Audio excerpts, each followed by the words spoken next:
안녕하세요. 미국인 6,760만 명. 정말 많은 분들이 매일 의지하고 있죠. 연간 1조 달러 이상이 오가는 이 거대한 시스템. 바로 메디케어 예약입니다. 네, 정말 규모가 어마어마하죠. 그렇죠.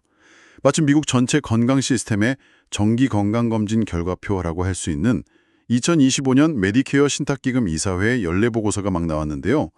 오늘은 바로 이 보고서를 좀 집중적으로 파헤쳐볼까 합니다. 오늘 저희가 들여다볼 자료는 바로 이 공식 보고서입니다.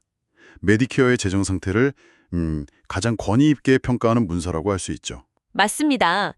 매년 나오는 가장 중요한 자료 중 하나예요. 그래서 저의 목표는 명확합니다. 이 보고서를 통해서 메디케어의 재정적인 맥박, 특히 그 병원 보험인 파트 A, 그리고 외래 진료나 약값 등을 책임지는 파트 B와 D, 이 부분들의 현재 상황과 또 미래 예측을 짚어보고요. 이게 청취자 여러분께는 과연 어떤 의미인지 그걸 좀 연결해 보려고 합니다. 자, 우선 가장 큰 숫자부터 시작해 볼까요? 2024년 전체 수입이 1조 1,333억 달러, 지출은 1조 1,221억 달러. 계산해 보면 약 112억 달러 정도 흑자를 기록했네요. 이거 언뜻 보면 좋은 소식 아닌가요? 네, 겉보기에는 흑자고 그 금액이 자산으로 쌓인 것은 맞습니다. 하지만 이걸로 메디케어 전체가 건전하다 이렇게 보기는 좀 어렵습니다. 그런가요? 네, 중요한 점은 메디케어는 크게 보면 두 개의 독립된 지갑으로 운영된다는 거예요. 하나는 병원보험 HI 신탁기금이고 다른 하나는 보충의료보험 SMI 신탁기금입니다. 지갑이 두 개군요. 그렇죠. 마치 한 가정 내에서도 생활비 통장, 비상금 통장 이렇게 따로 있는 것처럼요. 그래서 각 통장의 형태를 따로 들여다봐야 전체 그림을 제대로 이해할 수 있습니다. 그렇군요. 반드시 분리해서 봐야 한다, 이 말씀이시네요. 그리고 보고서에서 아주 뚜렷한 추세가 하나 보이던데요. 그 메디케어 어드밴티지, 파트 C 가입자가 엄청 늘고 있다고요. 네, 맞습니다. 아주 중요한 흐름이죠. 벌써 수혜자의 거의 절반가량이 이 민간보험 플랜인 파트 C를 이용하고 있고 앞으로 10년 안에는 이게 58%까지 늘어날 거라면서요. 이건 어떤 방식으로 운영되는 건가요? 네, 메디케어 어드밴티지, 그러니까 파트 C는요, 수혜자들이 정부가 직접 운영하는 전통적인 메디케어, 즉 파트 A와 B 대신에요, 정부 승인을 받은 민간 보험회사의 플랜을 통해서 의료 서비스를 받는 방식입니다. 민간 보험사를 통하는 거군요. 네, 이 민간 플랜들은 정부, 그러니까 메디케어로부터 가입자 한 명당 일정 금액을 받아서 운영하는데요. 이 금액은 각 플랜이 제시하는 비용, 이걸 입찰가라고 하는데 이것과 해당 지역의 평균 의료비 수준, 벤치마크라고 부릅니다. 이걸 비교해서 결정돼요. 입찰가랑 벤치마크. 네, 여기서 흥미로운 지점은 만약에 어떤 플랜이 이 벤치마크보다 더 효율적으로 운영해서 비용을 아끼잖아요? 그러면 그 절약한 돈의 일부를 가입자에게 돌려줄 수 있다는 겁니다. 돌려준다고요? 어떻게? 예를 들면 추가 혜택, 치과나 안과 보험 같은 거요. 아니면 보험료를 깎아주는 형태로요. 그러니까 청취자 여러분 입장에서는 다양한 플랜 중에서 고를 수 있는 선택의 폭이 넓어지고 어쩌면 더 많은 혜택을 받을 기회가 생기는 셈이죠. 선택지가 넓어지고 혜택도 더 받을 수 있다. 좋은 점이 있네요. 자, 그럼 이제 메디케어 재정 상태를 들여다볼 때 가장 먼저 좀 경고등이 켜지는 곳으로 가보죠. 바로 병원 보험, HI 파트 A입니다. 입원 치료나 호스피스, 또 요양병원 간호비용 같은 걸 담당하는데 여기 상황은 좀 어떤가요? 네, 파트 A는 주로 우리가 내는 급여세, 페이롤 텍스로 운영이 됩니다. 2025년 초 기준으로 보면 기금에 쌓여 있는 돈이 약 2,375억 달러 정도로 추산되는데요. 2,375억 달러? 적은 돈은 아닌 것 같은데요. 그렇죠. 하지만 문제는 이게 2025년 한 해 동안 나갈 것으로 예상되는 지출액의 절반, 약 53% 정도밖에 안 된다는 점입니다. 네, 절반밖에 안 된다고요? 네, 메디케어 이사회가 권고하는 최소 비상자금 수준은 연간 지출액의 100%거든요. 그런데 여기에 턱없이 부족한 거죠. 뭐랄까 갑작스러운 경기 침체나 아니면 예상치 못한 의료비 급증 같은 충격이 왔을 때 이걸 버텨낼 여력이 매우 부족하다는 의미입니다. 안전완충 장치가 좀 약한 상태예요. 연간 지출의 절반 정도만 준비되어 있다니 이건 상당히 좀 불안정한 상태네요. 그렇다면 가장 중요한 질문일 텐데 이 파트 A 기금이 언제쯤 바닥을 드러낼 걸로 예상됩니까? 네, 이게 이번 보고서에서 가장 주목받는 숫자 중 하나인데요. 현재 예측대로라면 2033년입니다. 2033년에 병원 보험 HI 신탁 기금이 고갈될 것으로 보여요. 2033년이요? 이거 작년 보고서보다 빨라진 거 아닌가요? 맞습니다. 작년 보고서 예측보다 3년이나 빨라진 겁니다. 3년이나요? 와. 네. 여기서 근데 오해하시면 안 되는 점은 기금이 고갈된다고 해서 당장 2033년에 병원비 지원이 완전히 뚝 끊기는 건 아니라는 거예요. 그건 아니군요. 다행이네요. 하지만 그 시점부터는 쌓아둔 돈 없이 그 해에 거치는 세금만으로 지출을 감당해야 하는 상황이 되는 거죠. 보고서는 2033년이 되면 예상되는 병원 비용의 약 89% 정도만 지급할 수 있을 거라고 추정하고 있습니다. 100%가 아니라 89%요? 그럼 나머지는? 네, 그 부족분은 어떻게 될지 모르는 거죠. 물론 과거 사례를 보면 의회가 이런 재정 절벽 상황을 그냥 내버려둔 적은 없어요. 늘 어떤 식으로든 개입해서 해결책을 찾아왔죠. 하지만 그 해결책이 어떤 모습일지, 예를 들어 세금을 더 걷는다거나 혜택을 줄인다거나 하는 방식일 텐데 그건 아직 알 수 없는 겁니다. 3년이나 앞당겨졌다는 건 정말 심각한 신호 같은데요? 왜 이렇게 예측 시점이 빨라진 걸까요?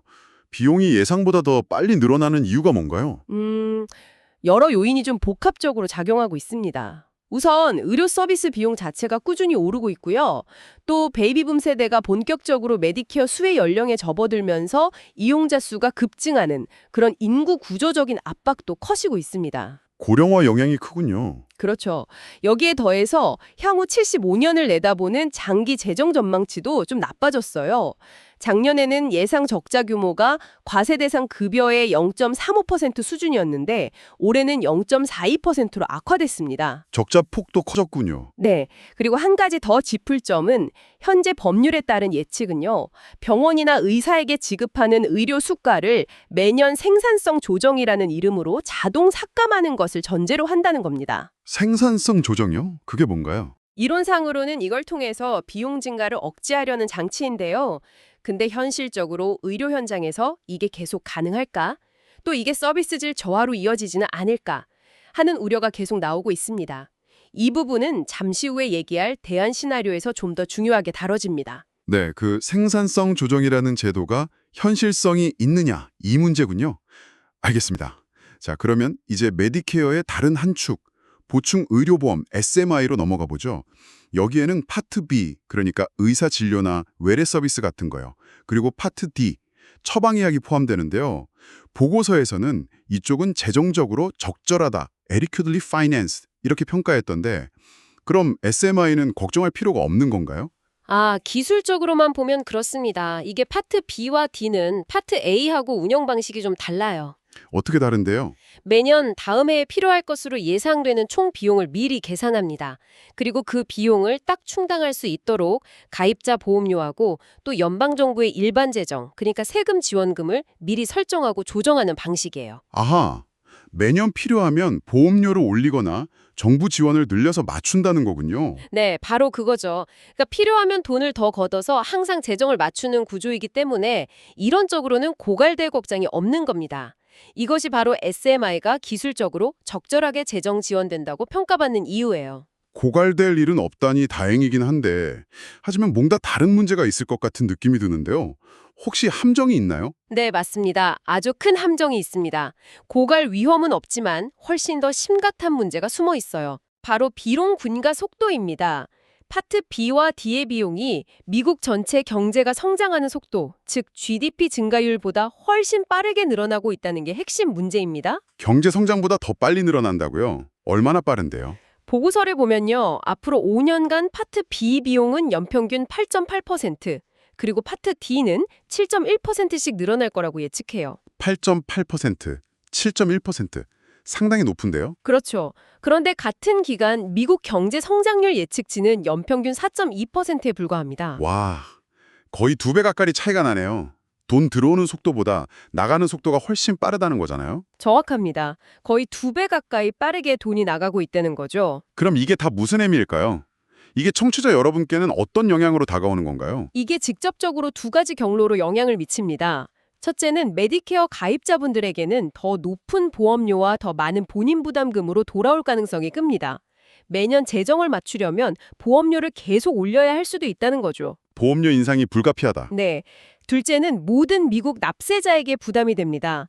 빠르게 늘어나는 비용의 상당 부분은 결국 연방정부의 일반 재정, 즉 우리가 내는 세금으로 메워야 하기 때문입니다. 결국 세금 부담으로 이어지는군요. 네, 실제로 SMI 비용이 미국 전체 경제 GDP에서 차지하는 비중을 보면요. 2024년에는 2.4%인데 2099년에는 이게 4.8%까지 늘어날 것으로 예상됩니다. GDP의 거의 5%요. 엄청난데요? 네, GDP의 거의 5%를 차지하게 되는 건데요. 이것 때문에 벌써 9년 연속으로 메디케어 재정 경고가 발령된 상태입니다. 재정 경고까지 발령됐군요. 네, 법에 따라서요. 정부의 일반 재정 지원 비중이 45%를 넘으면 대통령은 이 문제를 해결하기 위한 입법 조치를 의회에 제안해야 할 의무가 생깁니다. 그만큼 정부에서도 심각하게 보고 있다는 뜻이죠. 그렇군요. 결국 비용 증가가 개인의 주머니 그리고 국가 재정 모두에 큰 부담을 주는 거네요. 구체적으로 어떤 항목들이 이 비용 증가를 주도하고 있나요? 파트 B는 외래 진료나 의사 처방 약품 비용 이런 게 크고 파트 D는 요즘 많이 쓰이는 그 비싼 약들 때문인가요? 맞습니다. 파트 B에서는 특히 병원 외래 환자 서비스 이용 증가, 그리고 의사가 병원이나 클리닉에서 직접 투여하는 고가의 주사제 같은 그런 약품 비용 상승이 주요 원인으로 꼽히고 있고요. 주사제 같은 약품 비용. 네, 그리고 파트 D, 즉 처방약 비용 증가는 좀 더 복잡합니다. 여러 요인이 얽혀 있어요. 우선 그 인플레이션 감축법, IRA에 영향이 있습니다. 아, IRA 법안이요? 네, IRA는 메디케어가 특정 고가 약품의 가격을 제약사와 협상할 수 있게 하고 또 약값 인상률을 물가 상승률 이내로 제한하는 등 장기적으로는 약값 부담을 줄이려는 목표가 있죠. 약값 협상 같은 거요? 그렇죠. 하지만 동시에 가입자의 연간 본인 부담 상한선을 새로 도입하는 같은 변화 때문에 단기적으로는 오히려 정부 지출을 늘리는 측면도 있습니다. 아, 단기적으로는 비용이 더 드는군요. 네, 그런 측면이 있고요. 또 최근에 사용량이 급증한 GLP-1 계열 당뇨병 및 비만 치료제 같은 고가 신약들의 등장이 비용 예측을 좀 어렵게 만들고 있습니다. 이것도 큰 요인이고요. 아, 그 약들 정말 많이 쓰이죠? 네, 마지막으로 약국이 보험사에 지불하는 리베이트, 이걸 DIR이라고 부르는데요. 이 DIR 정산 방식 변경도 단기적인 비용 흐름에 영향을 주고 있습니다. 이런 요인들이 복잡하게 얽히고 설켜서 파트 D 비용을 계속 밀어 올리고 있는 거죠. 네. IRA 법안 영향도 그렇고 신약 문제, 리베이트 구조 변경까지 정말 복잡하네요. 자, 지금까지의 이야기는 기본적으로 현재 법률이 그대로 유지된다는 가정하에 그려진 미래잖아요. 하지만 현실은 늘 변수가 많죠. 보고서에서도 이런 불확실성을 다루는 부분이 있던데요. 이 부분이 특히 흥미로울 것 같습니다. 네, 아주 중요한 부분입니다. 보고서는 설명적 대안 시나리오라는 것을 제시하는데요. 핵심 질문은 이겁니다. 앞서 잠깐 말씀드렸던 그 생산성 조정에 따른 의료 수가 자동 삭감, 이게 과연 현실적으로 계속 가능할까 하는 거예요. 아, 그 수가 삭감이요? 네. 이후에는 이 자동 삭감이 장기적으로 지속되기 어려울 수 있다고 보는 겁니다. 만약에 의사나 병원에 대한 보상이 계속해서 깎이지 않고 예를 들어서 민간보험 수준이나 아니면 전반적인 경제지표, MEI, 메디케어 이코노믹 인덱스와 비슷하게 유지된다고 가정하면 어떻게 될까? 이걸 따져보는 거죠. 당연히 비용이 훨씬 더 많이 들지 않을까요? 정확합니다. 이 대안 시나리오대로라면 메디케어 비용은 현재 법 기준 예측보다 훨씬 더 가파르게 증가합니다. 얼마나 더요? 예를 들어서 75년 장기병원 보험 HI 적자 규모는요. 현행법 기준 예측치가 아까 마이너스 0.42%라고 했잖아요. 이게 3배나 큰 마이너스 1.28%로 치솟습니다. 3배나요? 네. 그리고 2099년 기준으로 보면 보충의료보험 SMI 비용은 GDP의 4.8%가 아니라 5.9%까지 급증하게 됩니다. 5.9% 거의 6% 육박하네요. 그렇죠. 이 대안 시나리오는 우리에게 정말 근본적인 질문을 던집니다. 비용을 억제하려는 정책적인 노력과 실제 의료 현장의 지속 가능성, 그리고 환자들이 받는 서비스의 질과 접근성 사이에서 과연 어떻게 균형을 잡아야 할 것인가 하는 문제죠. 뭐랄까, 너무 강하게 비용을 누르면 의료 공급이 위축되거나 질이 떨어질 수 있고, 또 너무 느슨하게 풀면 재정적인 지속 가능성이 무너질 수 있는 그런 딜레마 상황인 겁니다. 비용 통제와 서비스 질 사이의 어려운 균형 문제군요. 네. 그 외에도 미래의 경제 상황이 어떻게 변할지, 예를 들어 성장률이나 인플레이션 같은 거요. 또 인구 구조가 예측과 다르게 변할 수도 있죠. 출생률, 사망률, 이민 같은 변수들요. 그리고 앞으로 의회가 또 어떤 새로운 법을 만들거나 기존 법을 바꿀지 등등 수많은 불확실성이 남아 있습니다. 실제로 최근 몇 년간에도 의사 수가 지급 방식 변경이라든지 아니면 팬데믹 이후 중요성에 커진 원격 진료 지원 연장 같은 메디케어에 영향을 미치는 법 개정이 계속 있어 왔거든요.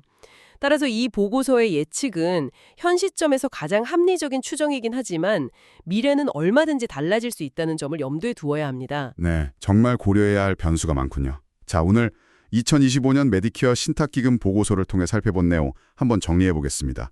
우선 가장 시급한 문제는 병원보험 파트 A인 것 같습니다. 재정 상태가 불안정해서 2033년이면 기금이 고갈될 것으로 예측되니까 이걸 해결하기 위한 조치가 필요하다는 점이 분명해 보입니다. 네, 그 부분이 가장 발등의 불이죠. 반면에 의사 진료와 처방약을 담당하는 파트 B와 D는 당장 고갈될 위험은 없습니다. 매년 필요한 만큼 재정을 조달하는 그 구조 덕분인데요. 그렇죠. 구조적으로는 안정적이죠. 하지만 문제는 그 비용이 경제 성장 속도를 훨씬 앞질러서 너무 빠르게 증가하고 있다는 점입니다. 이건 장기적으로 정부 재정뿐 아니라 가입자들의 주머니 모두에 상당한 압박을 들 거라는 강력한 경고 신호로 받아들여야 할 것 같습니다. 네, 장기적인 지속 가능성에 대한 큰 물음표죠. 그리고 또 하나의 큰 흐름은 민간보험인 메디케어 어드밴티지, 즉 파트 C로 가입자가 계속 몰리고 있다는 점이었고요. 맞습니다. 이 흐름도 주목해야 하고요. 그렇습니다. 이 보고서는 메디케어가 마주한 재정적 도전 과제들을 정말 숨김없이 보여주고 있습니다. 특히 파트 A의 단기적인 고갈 문제, 그리고 파트 B, D의 장기적인 비용 증가 추세는 우리 사회가 앞으로 정말 쉽지 않은 선택들을 해야 한다는 것을 명확히 보여주는 것 같아요. 네, 피할 수 없는 과제들이죠. 앞서 말씀해 주신 그 대안 시나리오, 그러니까 현실적으로 의료 수가 삭감이 어렵다고 가정했을 때 비용 증가는 이 고민을 더욱 깊게 만드는 것 같습니다. 현재 6,700만 명을 넘어서 계속 늘어날 메디케어 수혜자들에게 필요한 의료 서비스를 제대로 제공하면서 동시에 이 거대한 시스템을 재정적으로 지속 가능하게 만들려면 과연 어떻게 해야 할까요? 정말 어려운 문제입니다. 현실적으로 어느 정도 수준의 비용 통제가 가능하며 또 그 과정에서 의료 접근성이나 서비스의 질은 어떻게 지켜낼 수 있을까요? 이건 정책 결정자들 뿐만 아니라 현재 또는 미래의 수혜자이자 또 납세자인 청취자 여러분께서도 이 균형점을 어디서 찾아야 할지 한번 깊이 생각해 보시면 좋겠습니다.